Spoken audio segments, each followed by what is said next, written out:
കല്ലടിക്കോട് വാഹനാപകടത്തിൽ ഈ പരിക്കേറ്റിരുന്ന ആളുകളെ ആശുപത്രിയിലേക്ക് എത്തിച്ചത് നവജീവൻ എന്ന ആംബുലൻസിന്റെ ഡ്രൈവർ മണികണ്ഠനാണ്. അദ്ദേഹം നമ്മോടൊപ്പം ഉണ്ട്.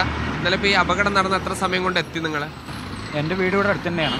ഇവിടെ നാട്ടുകാരെല്ലാവരും കൂടെ വിളിച്ചിട്ട് ഇപ്പോൾ ഞാൻ ഇവിടെ പെട്ടെന്ന് വന്നു. ഇവിടെ എന്തായിരുന്നു ആ സമയത്ത് ആളുകൾ അപ്പോഴും ഉള്ളിൽ തന്നെ ആയിരുന്നോ? അപ്പോഴും ഉള്ളിൽ തന്നെയായിരുന്നു. കാറിൻ്റെ ഉള്ളിൽ തന്നെയാണ് എല്ലാവരും ഉണ്ടായിരുന്നത്. വണ്ടി വന്നതിന് ശേഷമാണ് ഓരോ ആൾക്കാരനായിട്ട് പുറത്തേക്ക് എടുത്തത്.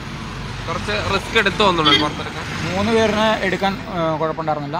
ബാക്കി ഫ്രണ്ടിലിരുന്ന് 2 പേരെ എടുക്കാനാണ് ലേശം ബുദ്ധിമുട്ടുണ്ടായിരുന്നത്. അത് ഫ്രണ്ട് ഡോറ് പൊളിച്ചിട്ടാണ് എടുത്തത്? ഫ്രണ്ട് ഡോറ് പൊളിച്ചിട്ടല്ല, ഫ്രണ്ടിലത്തെ ഡ്രൈവർ എടുത്തത് ബാക്കിൽ കൂടെ നമ്മൾ വലിച്ചെടുക്കുകയുണ്ടായിരുന്നു.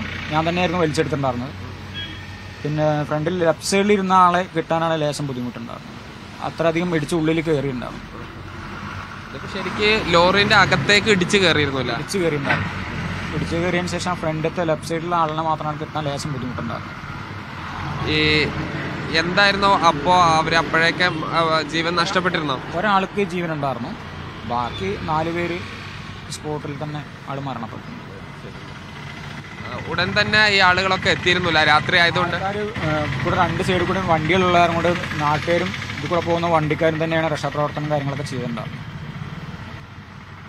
എന്തായാലും 5 ജീവനുകളാണ് ഒരു അപകടത്തിൽ പൊലിഞ്ഞത്. ജിഷ്ണു മീനങ്ങാടിക്കൊപ്പം സാജിദ് അജ്മൽ, മീഡിയ 1 പാലക്കാട്.